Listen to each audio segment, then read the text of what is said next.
믿음으로 말미암아 구원에 이르고 더 많은 영혼들에게 복음을 증가하는 귀한 사람들 되게 하여 주시옵소서. 소망 공국방을 한 해 동안 지켜주심을 감사합니다.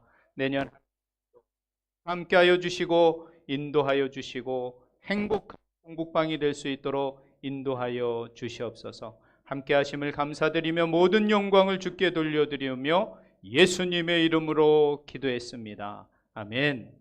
우리 박수 한번 더 드리겠습니다. 네, 그러면 우리 아이들은 먼저 보내도록 하겠습니다. 네, 네, 수고했어요. 네, 네. 얘네들은 아침에 예배를 드리고 온 겁니다. 드리고 와서 준비 다 하고 공연했던 거를 다 준비해서 네, 우리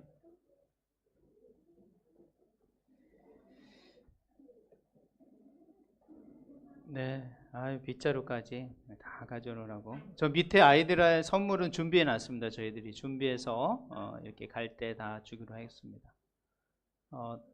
다니엘하고 하이미는 이쪽 앞으로 오셔서 자리 쪽에 앉아주시고. 자, 오늘 하나님께서 주신 말씀은요, 마태복음 1장 21절부터 23절까지 말씀입니다. 제가 가지고 있는 신약성경 2쪽이 되겠습니다. 마태복음 1장 21절부터 23절까지 말씀입니다. 다 찾으신 줄 알고 한 절씩 교독하시도록 하겠습니다. 제가 한 절, 여러분이 한 절, 마지막 절은 합독하시도록 하겠습니다. 21절 하나님의 말씀을 들으십시오. 아들을 낳으리니 이름을 예수라 하라. 이는 그가 자기 백성을 그들의 죄에서 구원할 자이심이니라 하니라. 이 모든 일이 된 것은 주께서 선지자로 하신 말씀을 이루려 하심이니 이르시되 다 같이 보라 처녀가 잉태하여 아들을 낳을 것이요 그의 이름은 임마누엘이라 하리라 하셨으니 이를 번역한즉 하나님이 우리와 함께 계시다 함이라. 아멘. 네, 이제 이번 주에 성탄절이죠. 오늘은 그래서 교회 절기로 성탄 주일로 보냅니다. 그리고 사실 2024년 마지막 주일이기도 합니다. 절기상으로. 그래서 다음 주 29일은 사실 12월이지만 이 순서상 새해로 들어가는 첫 주가 되는 것이죠. 네, 이거 한번 눌러주시죠. 여러분 크리스마스가 되면 거리에 정말 많은 일들이 있죠. 정말 얼마나 많은 사람들이 이 성탄에 그렇게 좀 즐거워하는 그런 삶을 사는지 몰라요. 그러면서 우리는 그러죠. 이 성탄이 그런 어떤 즐겁게 노는 그런 날이냐, 아니면 친구를 만나서 한잔하고 또 그동안 못 풀었던 어떤 회포를 풀고 하는 그런 과연 날인 것처럼 성탄을 생각할 때가 아주 많습니다. 그러나 성탄의 진정한 의미는 무엇일까? 제가 한 달 동안 4번에 걸쳐서 그 의미에 대해서 한번 좀 여러분의 설교를 들으면서 또 설교를 하면서 생각해 보았던 것입니다. 그러나 결코 성탄은 우리가 그렇게 친구를 만나거나 또 화려한 불빛 아래서 어떤 한 해 동안의 어떤 그것을 회포를 풀거나 또 뭐 좋은 사람을 만나서 즐거운 시간을 보내는 그런 날이 아니었다라는 거예요, 원래는. 그런데 우리는 지금 조금 그 의미와 그 성격이 다른 성탄절을 지금 우리는 보고 있다는 것이에요. 그런 의미에서 우리는 성경에서 말하는 그 성탄의 본 의미가 무엇인지를 우리는 여러 말씀들을 통하여 생각해 보아야 합니다. 오늘은 그런 시간이 좀 됐으면 좋겠고요. 짧은 시간입니다. 제가 이렇게 공연을 했기 때문에 긴 시간 설교를 할 수 없고 한 10분이나 15분 정도면 마무리될 것 같습니다. 먼저 이 크리스마스라는 것은 그리스도라는 앞에 말과 마스라는 말이 복합적인 말입니다. 그럼 이 그리스도라는 것은 여러분이 아니죠. 그리스도, 즉 메시아, 예수님을 지칭합니다. 그럼 이 마스라는 말은 그리스어로 예배란 말입니다. 그럼 크리스마스라는 말을 연결해서 하면 뭐예요? 그리스도에게 예배하는 날, 그런 거예요. 그러니까 즐겁게 어떻게 지내고 뭐 즐겁게 친구 만나고 즐거운 불빛 아래서 멋진 거리를 하면서 그렇게 하루를 즐기는 그런 날이 아니라 그리스도를 예배하는 날이 성탄절이라는 거예요. 그러니까 우리는 전혀 이 말 자체의 의미조차도 생각지 못하고 그냥 지금의 현상에 흘러가는 크리스마스를 그런 것인 양 생각할 때가 많이 있습니다. 그리고 이 크리스마스가 제정되는 것은 역사적으로 로마 시대로 올라가야 됩니다. 사실 1세기 예수님이 돌아가시고 예수님의 제자들이 로마까지 복음을 전하면서 그들에겐 정말 많은 핍박이 있었습니다. 그런데 이 핍박이 어느 정도였냐면 유대교는 정식 종교로 인정했었습니다. 로마에서는. 그러나 이 기독교는 그때 예수님을 믿는 이 종교는 미신으로 생각했던 거예요. 지금으로 말하면 이단으로 생각했던 거예요. 그래서 사람들이 그 미신 종교를 아주 핍박하고 그 사람들을 죽여도 그 사람들을 사자밥에 넣어도 별 문제가 없었어요. 왜? 미신을 섬기는 사람들이라 생각했기 때문이에요. 그런데 하나님의 은혜로 333년 콘스탄스 대제에 의해서 이 기독교가 공인을 받게 됩니다. 그 공인을 받는다는 것은 뭐냐면 국가 종교가 됐다라는 말도 있지만 이제 미신에서 이거는 그냥 우리가 정식적으로 인정해 줄 만한 종교야, 이렇게 인정해 준 거예요. 그러니까 지금으로 말하면 베트남의 가정교회들이 이제 허가를 받아서 이렇게 공식적으로 예배드리니 공인교회가 됐습니다. 정식 허가교회가 됐습니다. 이렇게 말할 수 있는 거죠.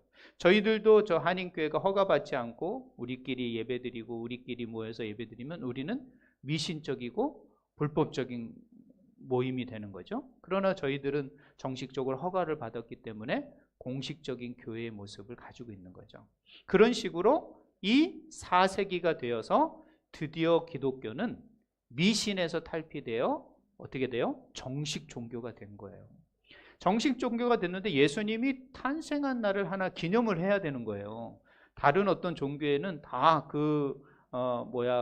이 교주나 또 어떤 신의 대상이 탄생일이 있는데 태양에 생긴 날이 있는데 왜 그리스도는 그리스도 탄생일이 없냐? 이렇게 얘기가 된 거예요.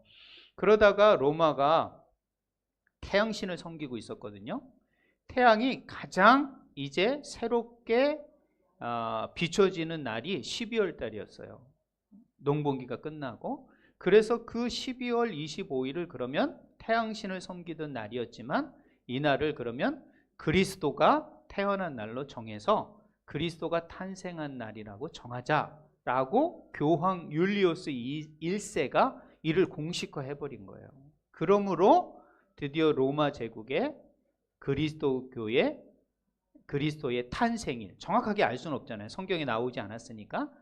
그래서 그 날을 12월 25일 태양신을 섬기던 그 날을 예수님이 태어난 날로 정하게 된 거예요.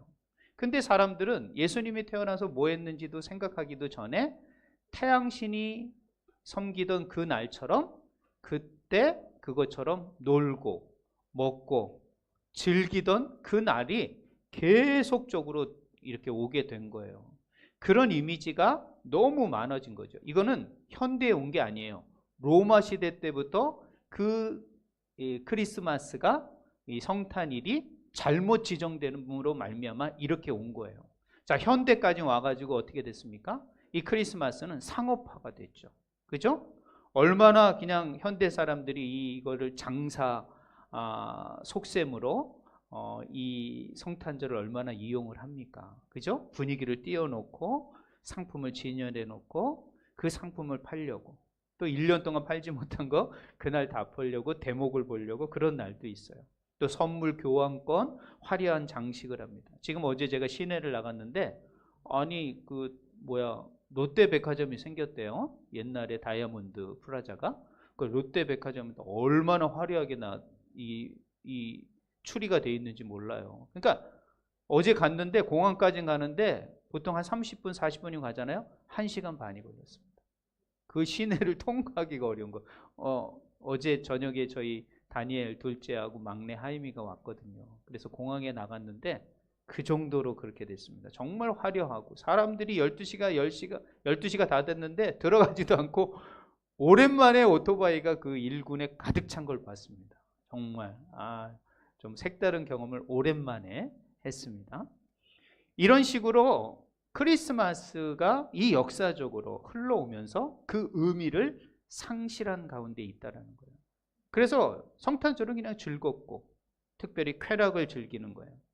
자, 특별히 우리나라 같은 경우는요, 모텔이 이 성탄절에는 고부로 뛰게 돼 있습니다. 그리고 방이 없어서 방을 얻을 수가 없어요. 모텔이요. 그렇게 많은 모텔에 방을 구할 수 없다. 뭐 예수님의 그 여관방에 모텔이 없는 것처럼 오늘날에도 모텔에 방이 없는 게 성탄절입니다. 이만큼 얼마나 타락의 정도를 나타내는 수치일 수밖에 없어요. 그래서 종교 개혁을 했던 사람들은요, 이런 상업화되고 타락된 이 성탄절을 폐지했었습니다. 이 루터나 칼빙이나 이 기독교의 시조였던 그분들이 다 이걸 철폐했어요.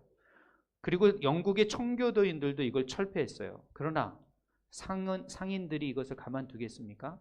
돈의 문제인데, 자신의 생명과 같은 돈의 문제인데 이걸 가만두겠냐고요. 그래서 정치적으로 이걸 다시 복원시켜버립니다. 그래서 종교적으로는 철폐했지만 상업적으로는 다시 크리스마스를 인정해내는, 영국이 그랬고요.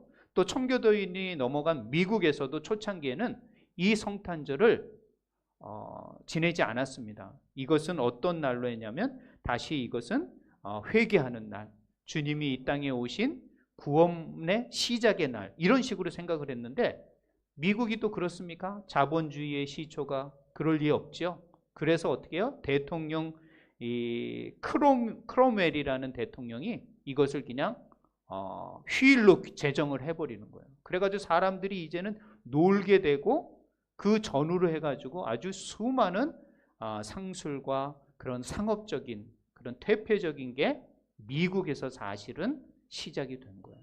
물론 이것이 로마에서부터 시작됐다는 역사적 사실을 여러분이 아시면 이 성탄절의 의미가 얼마나 많은 기간 상실되어 있는지를 여러분이 아실 거예요. 그렇기 때문에 우리 예수 믿는 사람은 이 크리스마스에 대한 진정한 의미와 가치를 다시 한번 말씀 속에서 우리는 생각을 해야 됩니다. 그 중에 저는 가장 중요한 말은 바로 임마누엘이라고 생각을 합니다. 오늘 본문의 말씀처럼 임마누엘, 그것이 바로 하나님이 우리와 함께 계시다는 말이에요. 자, 이 우리와 함께 계시다고 할 때 이 우리는 앞에 이 본문을 보면 이렇게 됐어요. 그가 자기 백성을 위하여 왔다 그랬어요. 자기 백성이라는 거예요. 즉 백성이 아닌 사람이 있고 백성인 사람이 있다라는 것을 기억하셔야 돼요.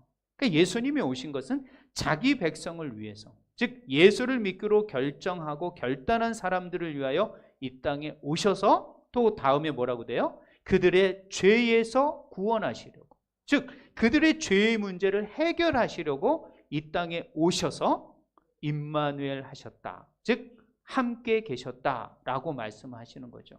그렇기 때문에 하나님이 우리와 이제 우리의 모든 문제를 해결하시려고, 우리의 모든 삶의 질고를 해결하시려고, 자기 백성된 자들의 모든 문제를 해결하려고 하늘에 있지 아니하시고 이 땅에 오신 날, 그것이 바로 성탄의 날이라는 것이죠. 그렇기 때문에 이 성탄은 바로 우리의 죄의 문제가 해결하는 아주 중요한 날입니다. 그리고 예수 그리스도가 이 땅에 우리와 함께 하시지 않는다면 우리의 모든 어려움과 질고와 고난으로부터 우리는 벗어날 수가 없고 그 문제를 해결할 수가 없고 하나님과의 정상적인 관계를 회복할 수가 없는 거예요. 그래서 반드시 예수님께서 이 땅에 오셔야 되는 것이에요.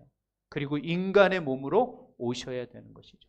그 날이 바로 성탄이라는 것이죠. 그러니까 성탄은 정말 우리가 흥청망청 그냥 거리를 헤매고 그냥 어떤 술과 어떤 그런 세상적인 것에 휩쓸리는 날이 아니라 다시 한번 우리와 하나님과의 관계, 그 관계 속에서 우리가 멀리 있었지만 하나님과 우리의 다시 회복을 위하여 이 땅에 오신 예수님을 다시 한번 기억하고 그분이 우리의 구원을 시작하셨음을 감사하고 감격하고 다시 한번 자신을 성찰하는 시간이 되어야 되는 거예요.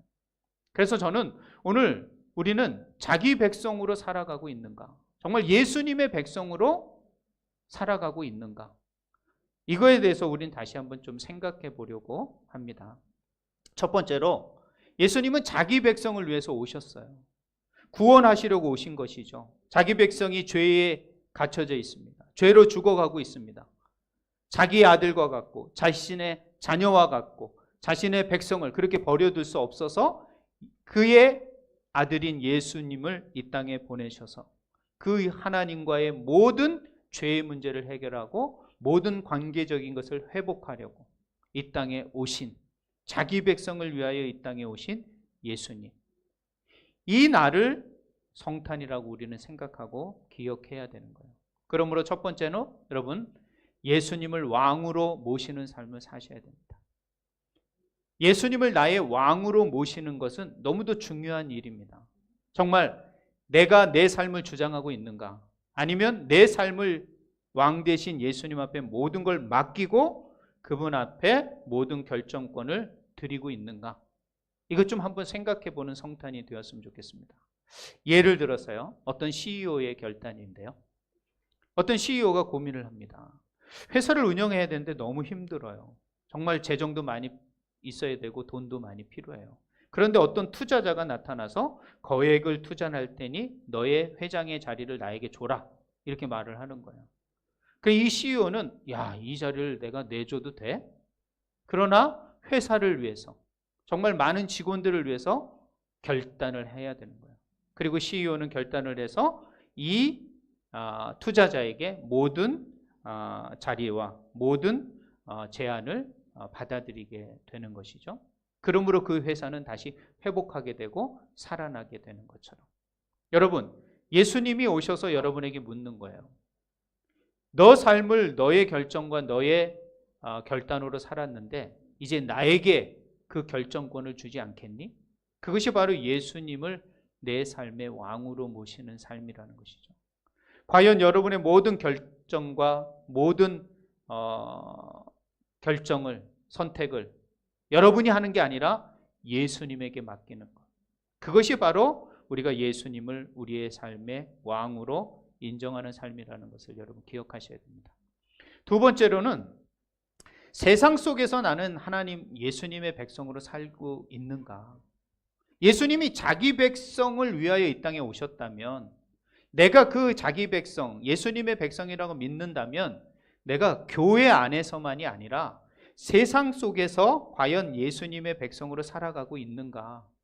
그럼 예수님의 백성으로 살아간다라는 것은 어떤 것일까? 그것은 바로 예수님이 하나님이 세상을 이처럼 사랑하사 독생자를 주셨으니 이는 저를 믿는 자마다 멸망치 않고 영생을 얻게 하려 하심이라는 하나님의 사랑. 사실 사랑을 실천하는 거거든요. 과연 내가 예수님의 백성으로서 세상에 사랑을 실천하고 있는가? 예화입니다. 어떤 청년이 친구하고 멋진 파티를 하러 가는 중에 갑자기 노숙자를 보게 된 거예요. 근데 내가 예수 믿는 사람인데 과연 내가 이 파티를 가야 할 것인가? 저 노숙자에게 좀 내 마음을 내가 배운 신앙의 어떤 것을 표현할 것인가? 고민하기 시작을 했어요. 그러다 이 청년은 결단을 하게 됐어요. 그래, 내가 예수님의 백성으로서 예수님의 삶을 이 세상 속에서 살아가는 모습을 선택하자. 그리고 노숙자에게 물건을 사서 음식을 나누고 그 노숙자에게 전달하게 됐어요. 그 노숙자는 그 음식을 받아들고 야, 이 성탄절날 나에게 이렇게 맛있는 음식을 갖다 준 사람이 생긴다라는 걸 상상도 하지 못했습니다. 근데 당신은 누구시기에 나에게 이렇게 맛있고 이렇게 멋진 선물을 주십니까? 라고 했을 때 그 청년이 말합니다. 저는 예수님의 백성입니다. 예수님의 백성으로서 저는 사랑을 전하고 싶어 당신에게 이 선물을, 이 식사를 대접하게 됐습니다. 라고 말을 한 거죠. 여러분, 그렇습니다. 제가 얼마 전에요, 이 차인표가 저하고 동갑입니다. 차인표 아시죠?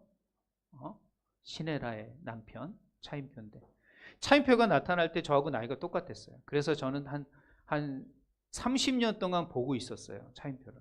근데 차인표가 정말 저보다 정말 인생을 멋지게 살더군요. 지금은 작가가 됐어요. 그래서 옥스퍼드에 그 책이 교재로 이렇게 참고 도서로 들어갈 정도로 멋진 삶을 살고 있더라고요. 그러면서 그가 얘기를 하는데, 얼마 전에, 오래전에 박찬호를 만났대요. 근데 박찬호가 어느 날 성탄절날 자기네 집으로 찾아왔다는 거예요. 찾아와가지고 문을 툭툭툭 두드리면서, 형님, 왜? 야, 성탄절 웬일이야? 아니, 사람들이 저하고 파티하자 그러고, 젊었을 때 얼마나 인기가 많아요, 박찬호가. 근데 파티하자 그러고 막 놀자 그러고 막 술 먹자 그러는데, 그렇게 하면 제 루틴이 깨질 것 같아서 정말 그것으로부터 피해서 누구를 만날까 막 생각하다가 형님을 생각했습니다. 그러는 거예요. 그러면서 차인표 집에 왔다라는 거예요. 왜? 차인표는 그런 날 그런 거를 하지 않고 신앙생활을 했던 사람이라서 절제하고 그 성탄절의 의미를 생각하고 가정에서 지내는 사람이었거든요. 그걸 알린 박찬호는 누굴 찾아갔냐면 차인표를 찾아간 거예요. 그리고 박찬호가 말을 했다라는 거예요. 형님, 제가 친구들하고 노는 거를 선택할 수 있지만 한 번 놀아버리면 제 모든 루틴이 깨져버립니다. 그렇기 때문에 저는 절제해야 되고, 절제해야만이 내 모든 성공과 이 스타성을 계속 유지할 수 있습니다. 라고 말을 하는 거예요.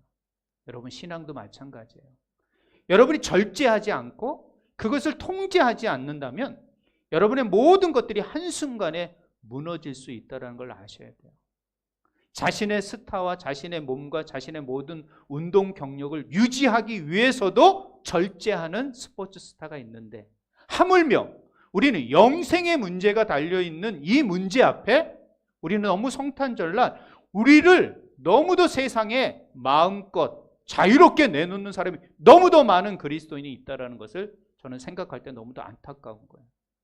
반드시 25일 날 베트남은 놀지 않습니다. 근데 분위기가 어떻습니까? 다 노는 분위기로 가잖아요, 세상은. 과연 이런 가운데 예수님의 백성된 저와 여러분들은 과연 어떤 삶을 살아야 될 것인가? 절제가 필요한 거예요. 그래서 성령의 9가지 열매 중에 하나가 절제입니다. 절제하셔야 돼요.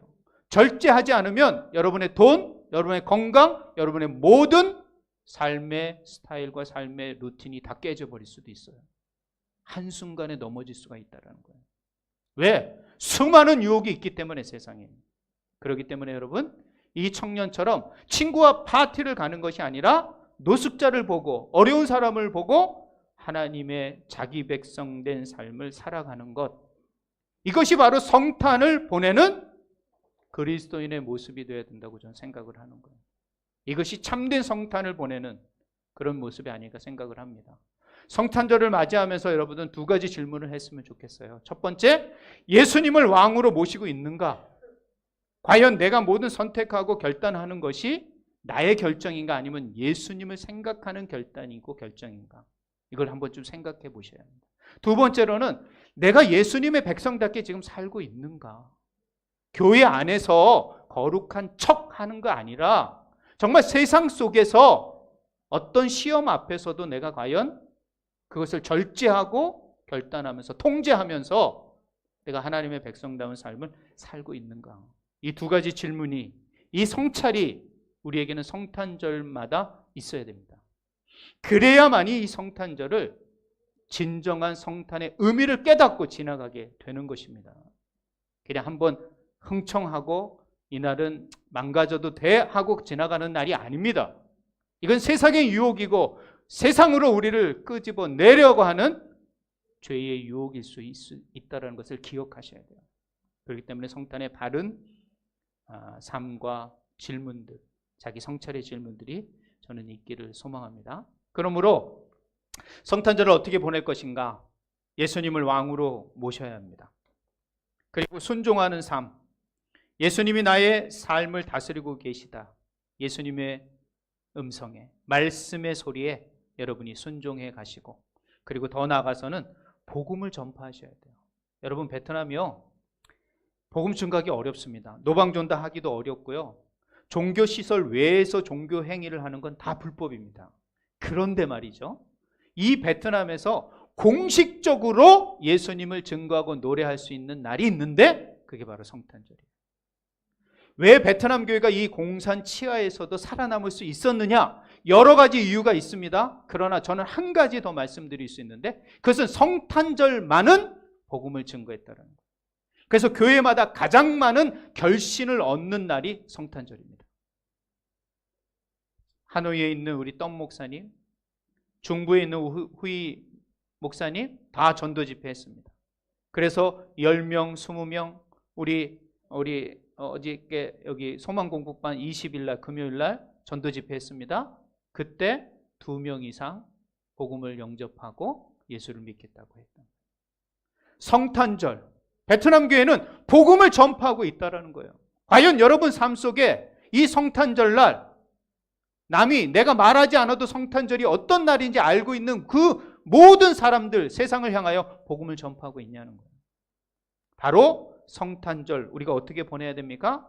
바로 다시 한번 나의 왕은 예수님이라는 고백과 내가 세상 속에서 그 백성다운 삶을 살아내는 그런 순종의 삶, 더 나아가서는 복음을 전가하는, 이날의 주인이 누구임을 이날을 다시 한번 강조하고 전파하는 그런 날이 되셔야 합니다. 그래야만이 우리가 베트남 교회보다 낫다고 얘기할 수 있는 것입니다. 근데 우린 뭐 선진국이고 뭐 복음을 많이 알아서 흥청망청 여유롭게 살아도 돼? 천만에요. 본질을 잃어버리면 안 됩니다. 사람이 본질을 잃어버리면 다 깨져버릴 수밖에 없는 거예요. 그렇기 때문에 여러분, 이번 성탄절에는 꼭 복음을 전하는, 이 성탄의 진정한 왕이신 예수님을 증거하는 그런 성탄절이 되었으면 좋겠습니다. 그래서 복음을 전하는 성탄절로 여러분의 그런 성탄절이 되길 바라고, 특별히 삶으로 증거하세요. 이 한 날만 증거하는 것이 아니라 내 삶을 다 통하여 예수님을 증거하겠다. 그리고 이런 기쁜 소식이라는 것을 얼마나 사람들이 기뻐합니까? 그런 기쁜 소식을 증거하는 그런 한 날이 되시기 바랍니다. 크리스마스의 진정한 기쁨을 여러분이 먼저 누리시길 바라고, 그리고 그 기쁨을 아직도 경험하지 못하고 깨닫지 못하는 사람들에게 그 기쁨을 나누어 살아가는 우리 모든 주 안의 성도들이 되시길 바랍니다. 예수님은 이 땅에 자기 백성을 위하여, 그들의 죄로부터 구원하기 위하여 우리와 함께 하시려고, 임마누엘 하시려고 이 땅에 오셨습니다. 그 주님을 기억하면서 우리의 삶 가운데 그분을 증거하는 그런 멋진 자기 백성다운 삶을, 예수님의 백성다운 삶을 살아낼 수 있는 그런 성탄절이 되시길 주님의 이름으로 부탁드립니다. 기도하겠습니다. 하나님, 감사합니다. 오늘도 저희들이 성탄주일로 하나님 앞에 영광 돌리게 하심을 감사합니다. 저희들을 위하여 이 땅에 자기 백성 삼으시려는 모든 백성들의 죄를 구원하시려고 이 땅에 오신 예수님을 찬양하며 높입니다. 그리고 그 주님이 우리와 함께 하시려고 한 임마누엘 되심을 진정으로 감사를 드립니다.